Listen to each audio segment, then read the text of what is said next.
Stefon Diggs, a $69 million contract still fresh in everybody's memory, fully cleared of any wrongdoing, and according to Jeremy Fowler of ESPN, Washington is now the exact word he used, intriguing to him. But stick around, because that word hides a direct tie to Jayden Daniels I'll break down in a minute, and a detail that could put real pressure on Adam Peters if he doesn't move fast. And this doesn't stop at one Diggs.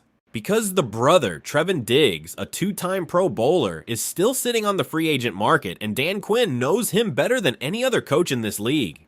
The question is whether the injury news that just dropped in camp forces Washington's hand before it's too late, or if this door's already shut. And while both Diggs brothers wait for their moment, back in the building in Ashburn, there's already a new quiet leader strapping on the headset, Sonny Styles, just 21 years old, wearing the green dot left vacant by a legend, and what Dan Quinn is doing with him is going to catch you off guard. Raise hail. This gets crazier in a second.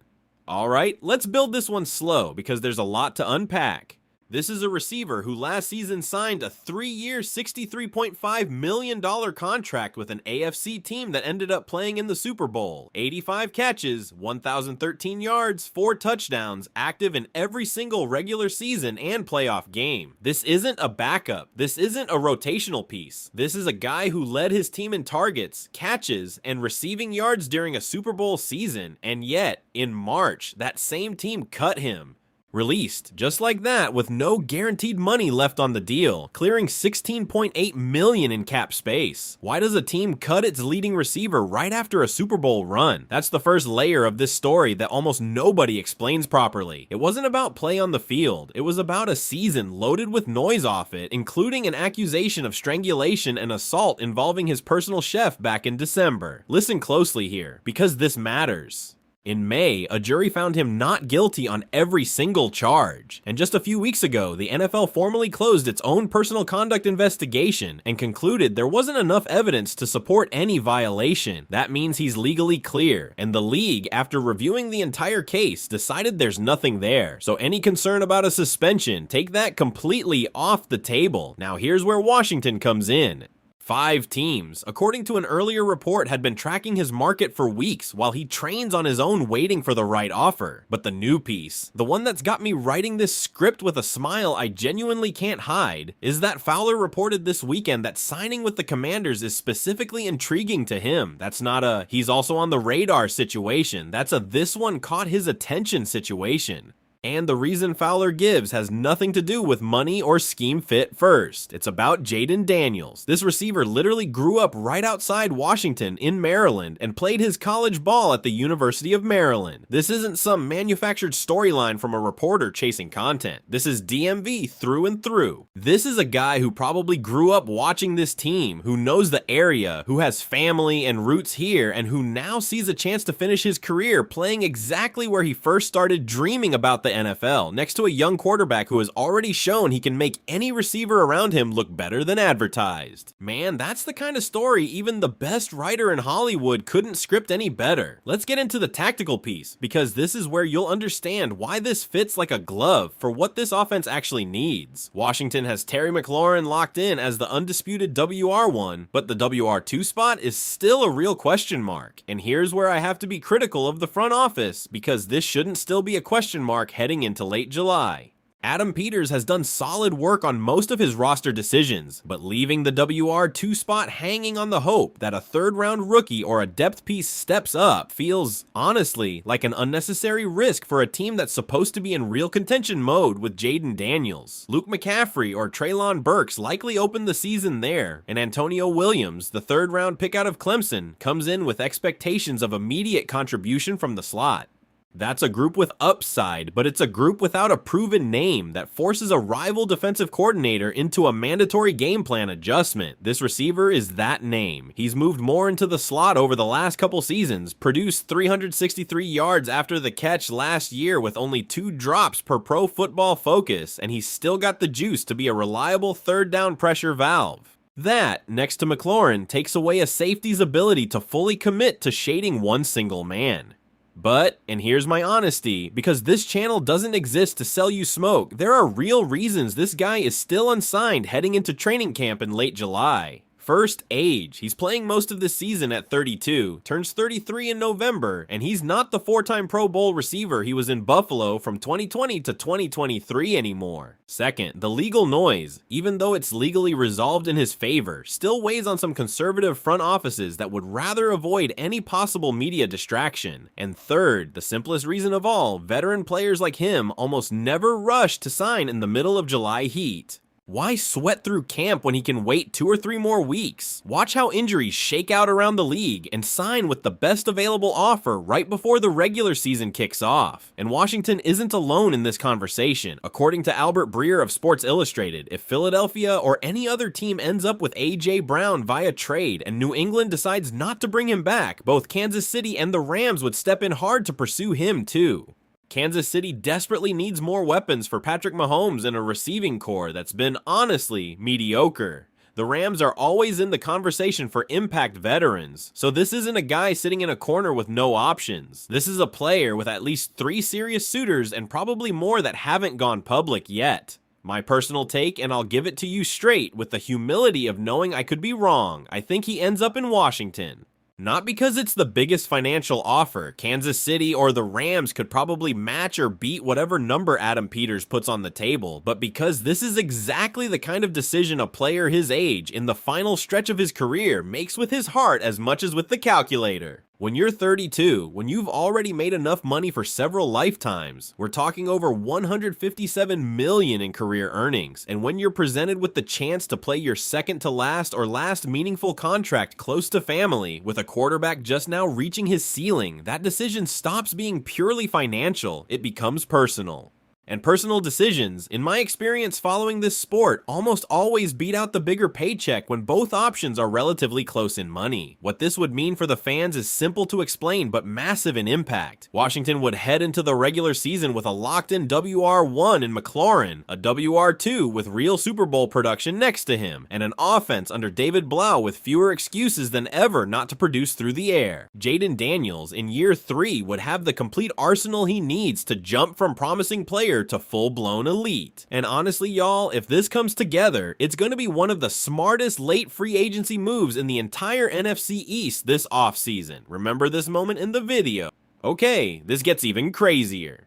Because while everybody's talking about the receiver brother, it turns out the cornerback brother, a 2-time Pro Bowler, is still sitting out there in free agency too, and he's got a direct connection to this organization as well. And after what happened in camp this week, the need is real. Washington updated Trey Amos's status heading into camp, and it wasn't good news. Amos, along with 3 other members of the defense, landed on the PUP list to start preseason. Remember, Amos was coming off a fractured fibula as a rookie in 2025, so any additional setback raises legitimate alarms about whether he'll be ready for the start of the season. And this is happening right when Washington's defensive coordinator needs certainty at cornerback more than at any other position on the roster. This is where David Harrison, host of the Locked On Commanders podcast, comes in with an idea that sounds completely reasonable to me. According to Harrison, this cornerback is the best buy low candidate on the entire veteran market, not just because of his obvious connection to Dan Quinn from their time together in Dallas, but because, listen to this, he's still only 27 years old. That's not a guy on his way out. This is a player who in 2021, under Quinn's defensive direction in Dallas, led the entire league with 11 interceptions and helped Quinn win Assistant Coach of the Year. Ball production at that level doesn't come easy, and he's racked up 20 career interceptions in just 67 games played. Now, the honest part of this story, because I'm not here to sell you only the pretty parts. He's had several seasons complicated by injury, including a torn ACL, recurring knee issues, and a concussion. That's a real medical history any serious front office has to put on the table before signing any check.